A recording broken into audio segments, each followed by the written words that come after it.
오늘 하나님께서 우리에게 주신 말씀은 구약성경 민수기 2장 1절에서 9절까지 말씀입니다. 여호와께서 모세와 아론에게 말씀하여 이르시되 이스라엘 자손은 각기 자기의 진영의 군기와 자기의 조상의 가문의 기호 곁에 진을 치되 회막을 향하여 사방으로 치라. 동방 해돋는 쪽에 진 칠 자는 그 진영별로 유다의 진영의 군기에 속한 자라. 유다 자손의 지휘관은 암미나답의 아들 나손이요 그의 군대로 계수된 자는 74,600명이며 그 곁에 진칠 자는 이사갈 지파라. 이사갈 자손의 지휘관은 수알의 아들 느다넬이요 그의 군대로 계수된 자가 54,400명이라. 그리고 스불론 지파라. 스불론 자손의 지휘관은 헬론의 아들 엘리압이요 그의 군대로 계수된 자가 57,400명이니 유다 진영에 속한 군대로 계수된 군인의 총계는 186,400명이라. 그들은 제1대로 행진할지니라. 아멘. 어제 묵상한 민수기 1장에서 하나님께서는 이스라엘 백성들을 지파별로 계수하라라고 하셨습니다. 그렇게 해서 레위 지파를 제외한 12지파에 20세 이상 싸움에 나갈 만한 남자의 수가 60여만 명이었습니다. 거기에다가 여자들과 아이들을 합치면 200만 명이 넘는 숫자였습니다. 여러분, 하나님께서 갈대아 우르에서 아브라함을 부르시면서 큰 민족을 이룰 것이다 라고 약속하셨습니다. 그런데 그때 아브라함은 자식이 없었습니다. 다시 하란에서 부르셨을 때에도 역시 자식이 없었고요. 가나안에 들어간 후에 100세에 아들 하나를 얻었습니다. 이삭이죠. 그런데 지금 그 후손이 장정만 60만 명, 전체 200만 명이 넘는 큰 민족으로 번성을 했으니 하나님의 약속이 얼마나 신실하게 이루어졌습니까? 물론 아브라함도 25년 동안 약속이 이루어지지 않아서 여종을 통해서 아들을 낳기도 했고요. 그리고 후손을 포기한 적도 있었습니다. 야곱은 파란만장하고 아슬아슬하고 험악한 삶을 살았습니다. 그러다가 기근 때문에 약속의 땅을 떠나 애굽으로 내려가기도 했죠. 거기서 이스라엘 백성들은 악한 바로에게 학대를 당하고 남자아이가 태어나면 나일강에 버려야 하는 비극을 맛보기도 했습니다.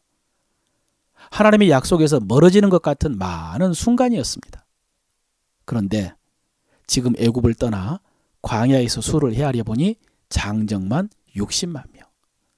사랑하는 성도 여러분, 이렇게 우리 하나님은 신실하신 하나님이심을 믿으시기를 바랍니다. 지금도 하나님의 약속이 더디 이루어지는 것 같고 우리 연약함 때문에 흔들리기도 하고 방황하기도 하고요. 또 악한 사람들 때문에 핍박도 당하고 학대도 당하고 가슴 아픈 일을 겪기도 하지만은 그러나 그 모든 어려움과 연약함과 악한 자들의 방해에도 하나님의 약속이 이루어지고 있음을 믿으시기를 바랍니다. 1장에서 12지파의 수를 계수하라고 하신 하나님께서는 2장에서는 회막을 중심으로 3지파씩 동서남북에 진을 치라고 말씀하십니다. 이스라엘 자손은 각각 자기의 진영의 군기와 자기 조상의 가문의 기호 곁에 진을 치되 회막을 향하여 사방으로 치라라고 하셨습니다. 그래서 동쪽에는 유다, 이사갈, 스불론 지파가, 서쪽에는 에브라임, 므낫세, 베냐민 지파가, 남쪽에는 르우벤, 시므온, 갓 지파, 북쪽에는 단, 아셀, 납달리 지파가 진을 쳤습니다. 여러분, 어제 말씀드린 것처럼 이전에 이들은 조직도 없고 소속도 없고 질서도 없었습니다. 그런데 이제는 자기의 소속과 위치와 역할을 아는 하나님의 군대가 되었습니다. 이제 2월 20일에 가나안을 향하여 출발할 것입니다. 여러분, 저는 이 말씀을 묵상하는데 군대 시절이 떠올랐습니다. 군대에서는 동계훈련을 비롯해서 모든 훈련을 떠나기 전에 전투 준비 태세가 발령이 됩니다.